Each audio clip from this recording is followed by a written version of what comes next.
Ram Ram Austro family. तर युनिवर्सचं next वीकसाठी काय message आहे, काय गायडन्स आहे बघूया. तर कलेक्टिव्ह आहे, वीकली गायडन्स आहे, डिवाइन मेसेज आहे, इंट्युशन आणि एनर्जी आहे. शफलिंग करून 5 कार्ड काढणार आहे. डेथचं कार्ड आहे, हे अचानक होणारं ॲक्सिडेंटचं कार्ड आहे, अचानक होणाऱ्या चेंजेसचं कार्ड आहे, हे वर्स्ट कार्ड आहे, निगेटिव्ह कार्ड आहे. त्यामुळे लास्ट वीकला जी तुमची एनर्जी होती हॅपी हॅपी खुश, असं काहीतरी अचानक होणार आहे नेक्स्ट वीकमध्ये की तुमची परिस्थिती जी आहे स्टेबल होती ते अनस्टेबल होणार आहे. तुमच्या फायनान्समध्ये म्हणा किंवा हेल्थमध्ये म्हणा किंवा रिलेशनशिपमध्ये असं काहीतरी घडणार आहे की ते स्टेबल राहणार नाही. त्यामुळे तुम्हाला थोडंसं सहन करावं लागेल. यामध्ये तर फारसं वाटत आहे की तुम्ही 0 तुमची आता सुरुवात होणार आहे. ते इमोशन्सची तर वाट लागलेली आहे. तर यामध्ये टावर कार्डमध्ये असं पण लक्षात येते की तुम्हाला होऊ शकते की तुम्हाला कोणाची इव्हिल आय लागली असेल.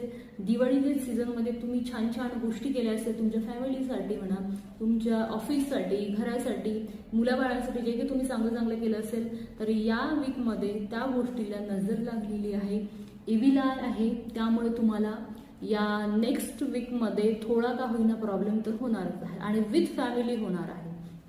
तर यामुळे तुमची जी परिस्थिती झालेली आहे ही परिस्थिती झाली, तुम्ही कन्फ्यूज झाले आहात, तुम्हाला कळत नाही नक्की काय करायला पाहिजे. तुमच्याकडे हे बघा, याच्याकडे 9 स्वॉर्ड्स आहे, त्याने काय केलेलं आहे त्या 8 स्वॉर्डला सोडून दिलं आणि एका स्वॉर्डला घेऊन बसलेला आहे. तर तुमची ही परिस्थिती आहे. तुमच्याकडे छान फॅमिली आहे, केअरिंग फॅमिली आहे, तुम्हाला सपोर्ट करणारी फॅमिली आहे.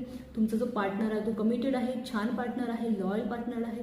तुमची मुलं बाळा ते आहे, छान आहे, फायनान्स छान आहे. सगळ्या गोष्टी छान छान असताना टावर मुवमेंट येऊन इव्हिल आयमुळे हे सगळं गोष्टीला नजर लागून त्यामध्ये प्रॉब्लेम झालेला आहे.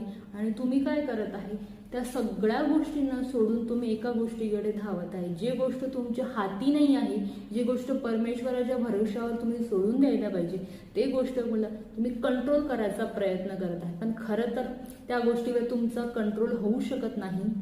तरीही सुद्धा तुम्ही ते गोष्ट पकडून बसलेले आहेत. या गोष्टीकडे, या लोकांकडे, या फॅमिलीकडे तुम्ही दुर्लक्ष करून एका गोष्टीला पकडून बसलेले आहात. त्यामुळे अपेक्षेप्रमाणे तुम्हाला यामध्ये पण 9 स्वॉर्ड आहेत. तर तुम्ही या ज्या गोष्टी आहे, या गोष्टी म्हणा, फायनान्स म्हणा, ह्या लोकांना सोडून तुम्ही दुसऱ्या गोष्टी मागे वळत आहात.